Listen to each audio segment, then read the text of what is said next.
Mike D'Antoni. Once again, Irving. I grew up in an era where it was like, make your shots, don't take too many, keep your teammates happy. Yeah. Lamelo finds Bridges. Jeremy Lin, and you're a pretty big ovation. Lin puts it up. Responsible for giving rhythm to the team. That's what a point guard does, and he's going to be on the ball, and he's going to be distributing the ball. And so it takes so much. Mike D'Antoni, Lamelo Ball. I'm here to tell you, ladies and gentlemen, this is potentially a match made in heaven, ladies and gentlemen. I'm here to tell you, we all know the almost like the lineage of point guards D'Antoni has had at the helm.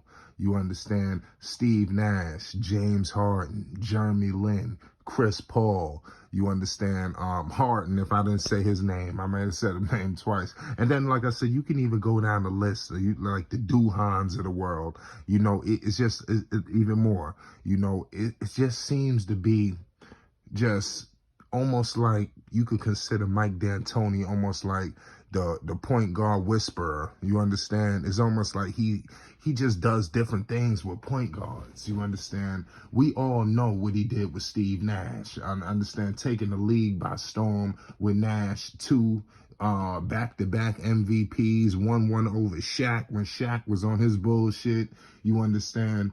So just the thought of a D'Antoni in Charlotte, I think it's something that we need to rejoice. It is a significant upgrade over James Borrego. You understand? Significant. So like I said, we're going to continue this on, and we're going to break a few things down.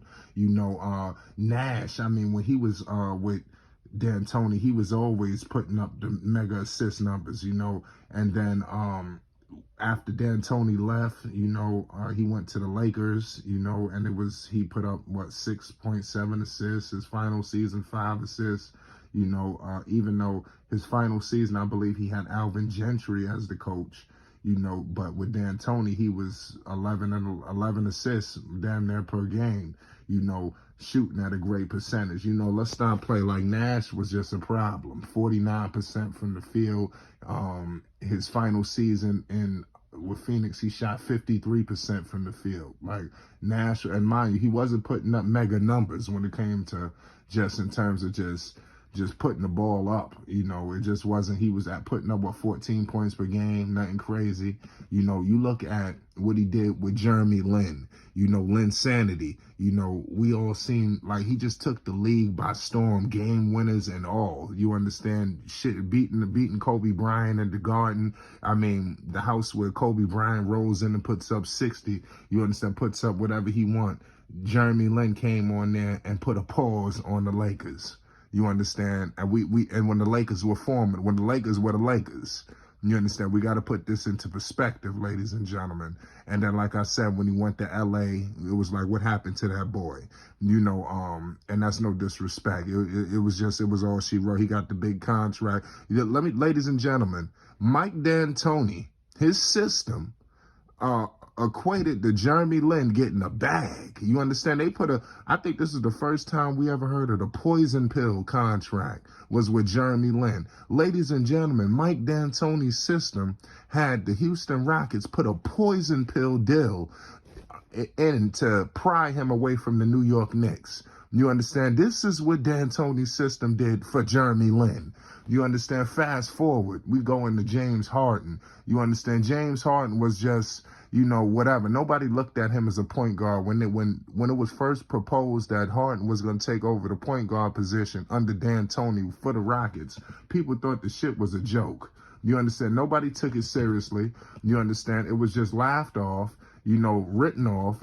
Like I said, people thought it was a joke. And he told you he's going to be a points guard, and what did this guy do? The moment Dantoni, he just completely took the league by storm. He actually led the league in assists. You went from a guy who was not relatively a point guard, went to that position, put up 11 goddamn assists, shot 44% from the field.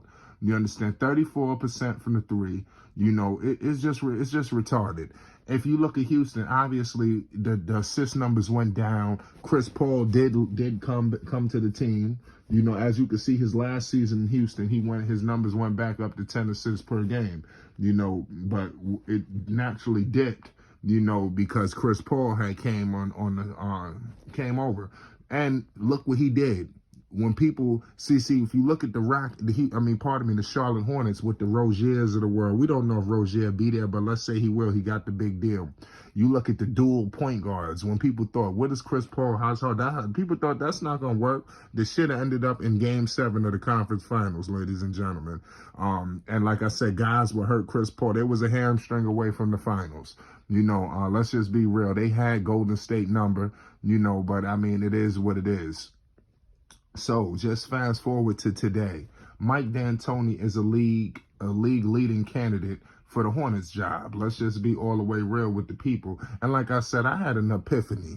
You know, I like this move, D'Antoni to Charlotte. You understand? Because you got Lamelo, LaFrance, Ball, ladies and gentlemen, just waiting to take the league by storm. Hell, he's already doing it. You understand? He's tired of the situations that's going on in terms of the playing, this, that. I mean, that's old. I think Mike D'Antoni gets this team in the thick of things. They immediately become one of the top offenses in the league. And like I said, with D'Antoni, if nothing else, and also defensively, if you look at the Hornets guys, they have guys that want to play defense. Remember, defense is some percent of wanting to do it. You understand? But they got the right guys on this team. You understand? And I believe Mike D'Antoni, because he did it with the Houston Rockets. I forgot. I need to get this guy's name who he had hired, and he was actually a really good defensive assistant. You know, I got to get this guy's name. He actually was Kevin Durant's first NBA coach. You know, I gotta get this guy's name because this guy was solid, you know, in terms of just his I'm trying to get this guy's name. Yeah, I don't have his name, but he coached the goddamn Ed. I don't think that's his name. I don't got his name. I'm over here looking up this guy's name. But bottom line is they had hired a guy. Give credit to D'Antoni. If y'all got this guy's name, drop it in the chat for me. I tried to pinpoint his name, but y'all know who I'm talking about. He was actually represented in this video. D'Antoni leaned on him a whole lot, you know, in terms of just, you know, the defense. He held down the offense, who was spectacular, and he brought somebody in. So in all totality, whatever D'Antoni is lacking, he's going to bring in the right people to buffer that. You understand? And or in terms of a Borrego or whoever, just kind of, okay, if I'm just going to go for the gusto. No, I could do it. You know, I'll figure it out. You know, or I'll just talk and say all the right things like I know what I'm talking about when I really I need full help in here. You understand? I need reinforcements. You understand? Then we won't have that problem with D'Antoni. You know, if nothing. And then another thing, we get so caught up with what he could do for Melo, what he could do for Miles Bridges in terms of he was to be brought back. I think you automatically, that becomes a top 1-2 punch in the Eastern Conference, potentially the league. You look, that has all the makeup of Amari Stoudemire and Steve Nash, all 2.0. You understand? All the makeup. I think Amari may have been just, I don't know. Bridges, who you think may have been the most athletic? Bridges might be more athletic than Amari. Amari was tearing the house down as well. He got up in his prime. But Bridges, I think, like I said, I think it's 2.0. You know, give D'Antoni these guys, I guarantee he take this team further than anybody would think, especially what Borrego could do. You know, the team will be lethal offensively because D'Antoni going to make sure of it. So let's make sure that nobody can meddle in his affairs. He gets full autonomy of this organization, and I think he'll take it to new heights. You know, it's time. LaMelo Ball is tired. You know, it's time for Melo to take that rightful position in terms of being not only one of the best individual players, but being one of the best individual players on one of the best teams. And Mike D'Antoni brings you just a little bit step closer to that. I'm gonna leave it at that. It's Flight Sports TV. Dantoni is the right candidate for this job. There may be other candidates as well. I'm not saying that Dantoni is the for sure guy. Hire him. I'm just here to tell you, he will work wonders in Charlotte with Melo. This is a match made in heaven. We must think about it from a point guard perspective. Melo is shown to be a pure point guard. When Melo came in the league, similar to Harden, all the criticism, even though to a lesser degree, Melo came into the league. They didn't really look at Melo as a passer. You understand? They was looking at Melo to put up the points. You know, nobody looked at Melo as to come in to be a pass first guard. Now the way Melo is playing, you don't know if he passed first or not. His assist numbers, he put up 7 assists this season. You understand? That is online for prior to when Harden came in the league. When James Harden was before D'Antoni took over for Harden, he was averaging 7 assists, you know, and then he came in, shot it up to 11. I'm going to leave it at that. It's Flight Sports TV. Pay the utmost homage.